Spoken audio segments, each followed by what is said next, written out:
Okay, so hey, this week I'm going to be reviewing or telling you about this book called Reflection by Elizabeth Lim. It is a twisted tale of the Disney movie Mulan. It says, what if Mulan has to travel to the underworld, or had to travel to the underworld? And when you read that, or at least when I read that, I was like, why would Mulan have to travel to the underworld? Because that makes no sense. What would be the reason? But then when I read the book, because then I read the summary and it helped. The one that I have here, it helped. It helped understand, like, why would she go to the underworld? And then you read the book and it's like, yeah, this makes sense. Okay. And so basically what these are is it changes the original Disney story. Because there's this one and something different happens. And then there's this Ariel one, which I think after I do the Graces, I might just do this or do this next week. Could y'all tell me? Should I go ahead and do this one since I read this one? I mean, I read it a long time ago, but I can still get things in review for it for you. It is part of the Twisted Tale series of the Disney movies. And this one was really good. But this one says, what if Ariel had never defeated Ursula? And that was a really interesting story. But what I've also realized is that these books, the Twisted Tale collection, basically, are not written all by the same person. There's different people collaborating to write the books. Because this is Elizabeth Lim. And then this is Liz Braswell.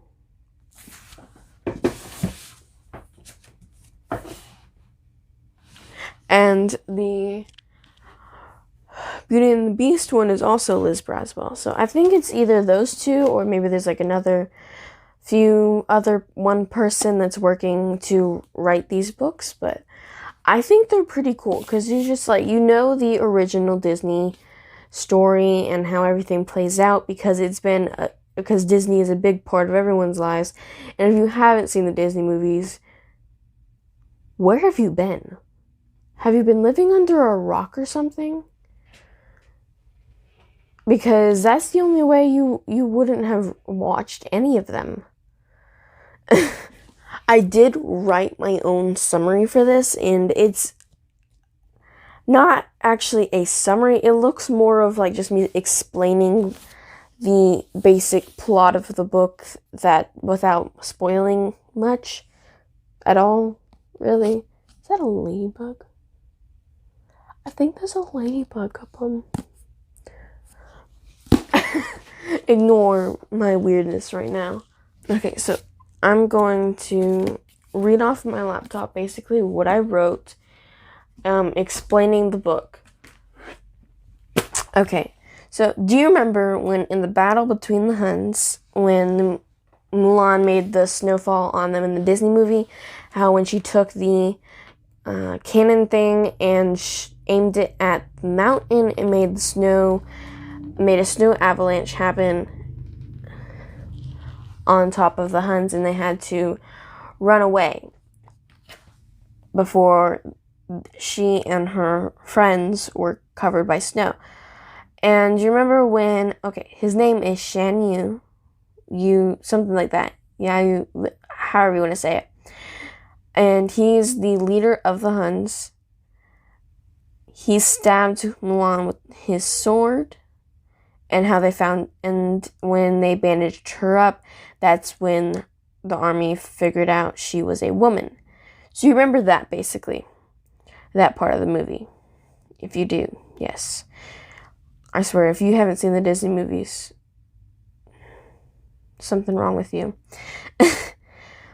Well, in this book, it doesn't exactly happen like that. In this book, instead of Mulan getting stabbed, Shang does. The person who is her love interest in the movie and in the second movie. So Shang gets stabbed instead of her, so they haven't found out she's a woman. he pushes her out of the way, and later in the story, he says something such as they are such good friends, and they've been working together, and he trusts Ping with his life, basically. That's really the reason why he did that, but going on with the summary, you'll understand why she has to go to the underworld, which at this point, you probably have an idea. Shang's condition worsens as they journey back to the Emperor's palace, because you know how when the army was going to the Emperor's palace and then they left Mulan behind in the Disney movie? Well, they were still traveling there, but the author told about the travel. Like, they were going on their horses or whatever through the snow, and then they broke camp at some point. And in the book, Mulan is put on with, I wouldn't say burden, but I don't know what word to use exactly, but she is supposed to take care of Shang because they said leave him. Except for her friends, the messenger guy, or I don't remember what he's called, but he's supposed to tell the general about things or where they're going and get orders, and yeah. Basically, that guy was saying to leave Shang because he was good as dead. But Mulan would not do that. She did not think that was the right thing to do, and she thought Shang could survive and that she could help him if she got some help carrying him or whatever. Well, she ended up bringing him, but she was farther behind than everybody, and it was taking her a lot longer to follow up with the group, since her horse was carrying her and Shang, which is kind of a lot of weight on the horse's back, I guess. And then her horse was getting tired, and they're in snow. So just all these different factors, and she's being nobody, and the messenger guy also had said that nobody could help her. Or him, because they think she's a man. But they said nobody can help her. Or there was like some kind of consequence that I don't remember. And so when they break camp, Shang's family guardian, which is a lion, or the great lion, comes to talk to her. Because you know how Mulan has Mushu, her little dragon guy? Well, that is the family guardian. In Chinese beliefs, it is every family has a certain guardian and their ancestors and all that. You know how there was that place where Mushu came from, was the ancestors thing. I don't even know what it's called. But every family has their own little guardian guy to help them. And so she has Mushu, and Shang's family has this lion, and I don't remember his name. Why don't I look up these things? He can be nameless unless you decide to read the book, okay? There you go. And so you usually can't see other people's guardians, so I don't understand how other people can see Mushu in the movie, but you're not supposed to see other families' guardians. I don't remember if she was, confused about seeing the lion, or, kind of scared about seeing the lion, or she understood that it was the guardian and she knew, since she could see it, it was something important, but I don't think she knew the fact that other people can't see other families' guardians. But anyway, his guardian came and was actually working for his father, which was the actual general who had died in battle. If you remember from the movie, it also mentions it in the book. And so the lion came to help Shang, and he told Mulan that he knows her secret, because you can't really keep secrets from a guardian. And the Lionhead was telling her about how to save Shang, because Shang was basically on his deathbed. He was cold, which they were in the snow, so it was kind of hard to keep him warm. He was knocked out, had a fever, but he was cold. And there was all these things wrong with him because of that wound. It was messing with him and how his body was functioning. And so he wasn't actually able to survive that well. And so he was basically on his deathbed. And so the lion came, his family guardian, and was telling her that she can go to the underworld, which is called Dayu in Chinese beliefs or Chinese mythology. It's called Dayu. And she is supposed to go in the underworld to save his soul. And there's different layers of Dayu. Like, there's different... Basically like a giant skyscraper, but all the floors are different sizes. And so it's really wonky looking. That's how I picture it in my head. So anyway, she has to go there and she has to save his soul, plead for his soul, something before sunrise. If not, though, he's gonna die. And I think she's trapped in the underworld. So, all the while, she also has to keep herself from dying from the demons and all kinds of stuff down there, and try to keep her secret of her not being a man, but instead she's a woman. And so, I do believe a lot goes on in this book. Like, it is really good. A lot goes on. And it's a pretty decent sized book. So also, I would like to mention the age range. Or just what age should you start at. So I would say between 10 and 12 is like what ages you start at, and above 10, 12 and above. So that's 10, 11, 12 and above. Basically,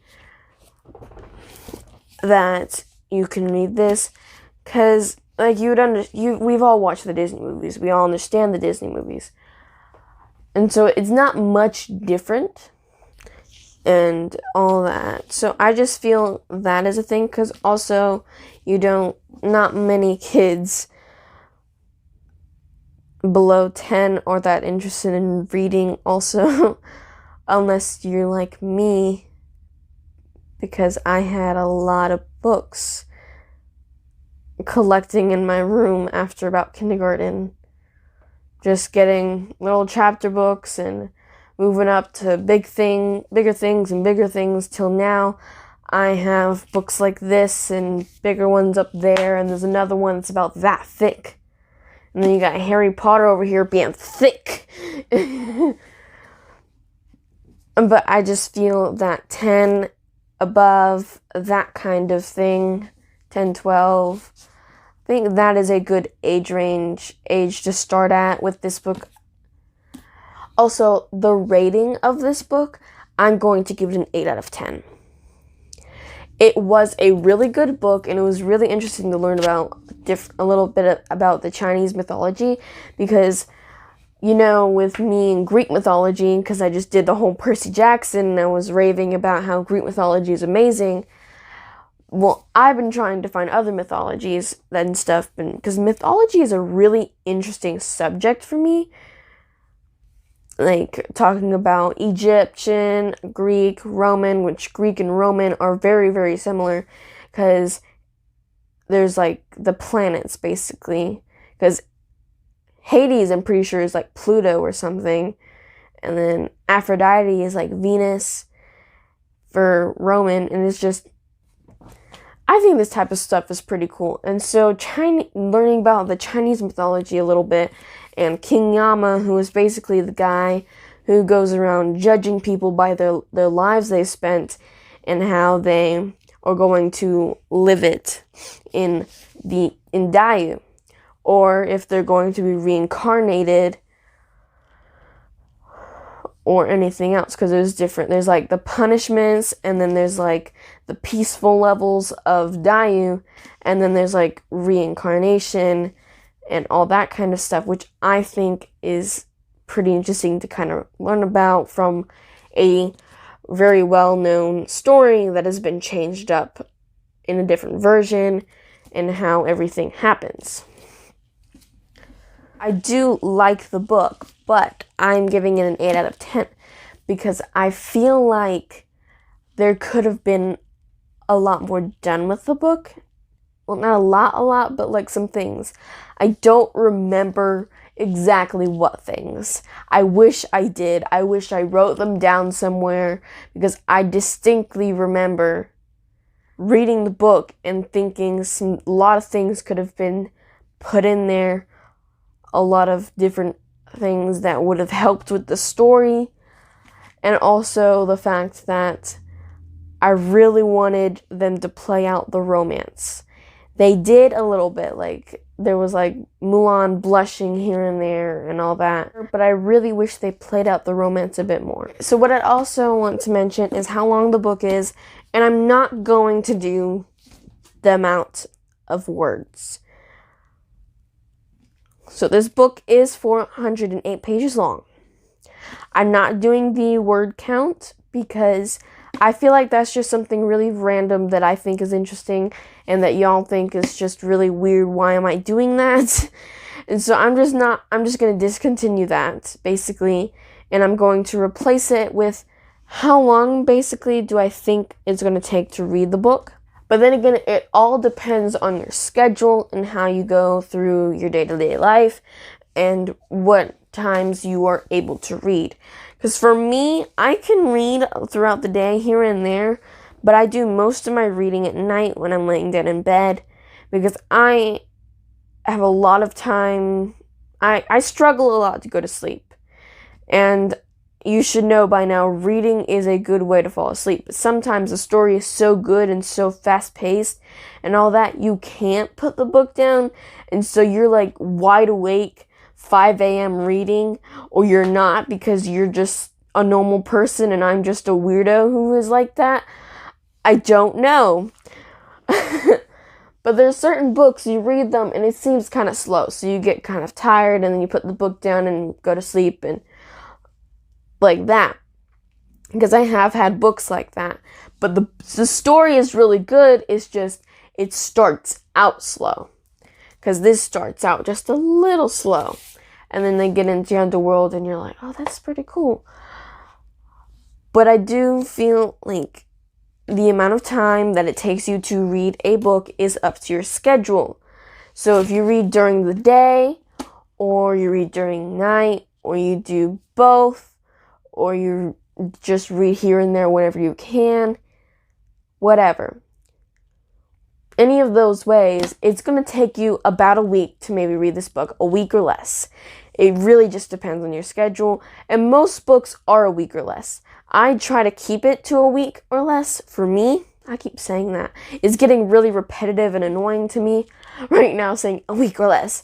But I try to keep it like that. If I have a book, like a real thick book, I try to keep it in that time frame, because I don't want to be reading a book for a month, because I've done that. I've like dragged it out, forgot about it. It ends up in the bottom of my book bag or something when I was in school before all this mess happened with the world. And so I would forget about it, or it'd be like on my desk or something. I keep hitting my book. I'm very sorry. I'm very, very sorry. Let me put you over here so you're safe. But I feel like that I did that a lot, because I would have a book that I started and it was really good, but then I completely forget about it, or school would get in the way and I'd have to stop, and then I would, as I was just trying to make a point, is it just depends on how your schedule is, but I do think it takes a week or less to read a book. Next book I'm reviewing, I keep mentioning them because I want to make you remember, and if you think you're kind of interested in it, you'll come back for the video or something. I don't mean to sound really repetitive, but I am really repetitive when I speak, so I apologize. I lost it, and where'd it go?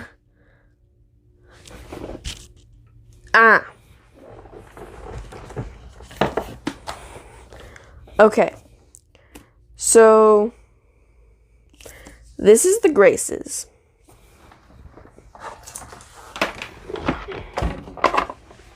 That fan was annoying me. Ow, it just hurt me. Well, I'm very sorry. You didn't have to hurt me because I had to move you. Yeah, just ignore me talking to inanimate objects. So this is The Graces, and it's supposed to be about magic, and I think it was a really good. I will get into it more next week. It is The Graces by Laura Eve. If you if you're looking for a book about magic, a little bit fantasy fiction, just come next week, please. I beg you. I beg you. But also, there's the sequel, The Curses, and I still haven't read it yet. If I don't get The Son of Neptune, which is the second book of Heroes Olympus tomorrow, which is Sunday for me right now, when I'm recording. If I don't get it, I will read The Curses so I can go ahead and review both books in the same video for you. Okay? I will do that so that you can have a review on both the books and have them together and not separate like it happened with Will of the Wood. Okay, so that's all I have for this week. But fly high, Overlanders.